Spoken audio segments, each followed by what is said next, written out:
Hey internet, Orc speaking. Economy is the term we use for the in-game currency to buy weapons in the game. In the beginning, choosing a weapon can be out of preference. However, there is a logic behind selecting a weapon based off your team's financial status. Let's jump into a fairly typical map to explain what I mean. The first round of each half is known as the pistol round. You start with 800 credits that could buy a pistol and some utility. For most people, the Ghost is the go-to weapon, with some people preferring the Classic plus Shield, the Sheriff, and no utility, or Frenzy for certain maps and loadouts. But 90% of the time, you will be buying or picking up a Ghost from the ground. Now, depending if you win or lose the pistol, you will go down one of two routes. Simulation 1, you win the pistol. The winning team almost always gets more money than the losing team, so we move on to a force buy, which is when you buy the most expensive weapons and utility you can. Force buys are the most preference-based rounds in the game, but the most standard buys are the Spectre, the Marshal, and the Sheriff. Because you have access to better weapons than your opponents, the winner of the pistol round is expected to win the second round as well. Now for Simulation 2, you lose the pistol. The losing team will go into a full save, which is when you make sure you have at least 2,000 credits to carry into the next round. A lot of lower level players ignore this and buy round 2, but by doing this, you never give yourself the chance to build up a bank, often letting your opponent steamroll you with better weapons. This round, you are expected to lose. Round 3, this is the first buy round of the game. The team that lost the first two rounds will now have enough money to do a full buy, which is when you buy full utility, shield, and either a Vandal or Phantom. This is why it's important to make sure you carry enough money, at least 2,000 credits, from the previous round. And the winners of the first two rounds will go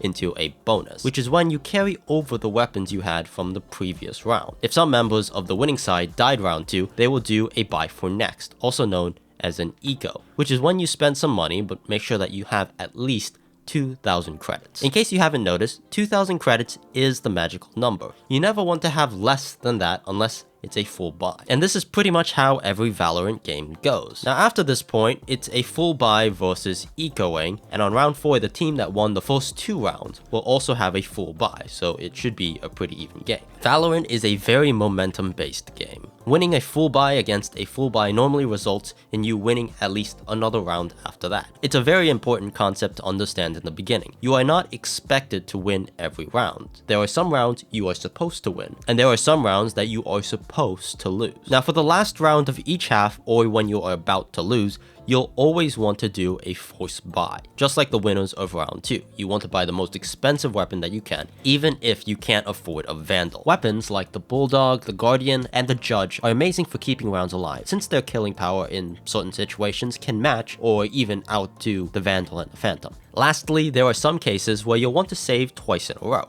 when buying an op. Oppers need to have an excellent sense of economy, because one mistake and you could be out of an op, credits, and even worse, give your opponents a powerful weapon. Thanks for watching. If I sound a little bit funny, I apologize. I'm a little under the weather. But if you found this video helpful, be sure to like, comment, and subscribe. This was Ark, and I'll see you all next time.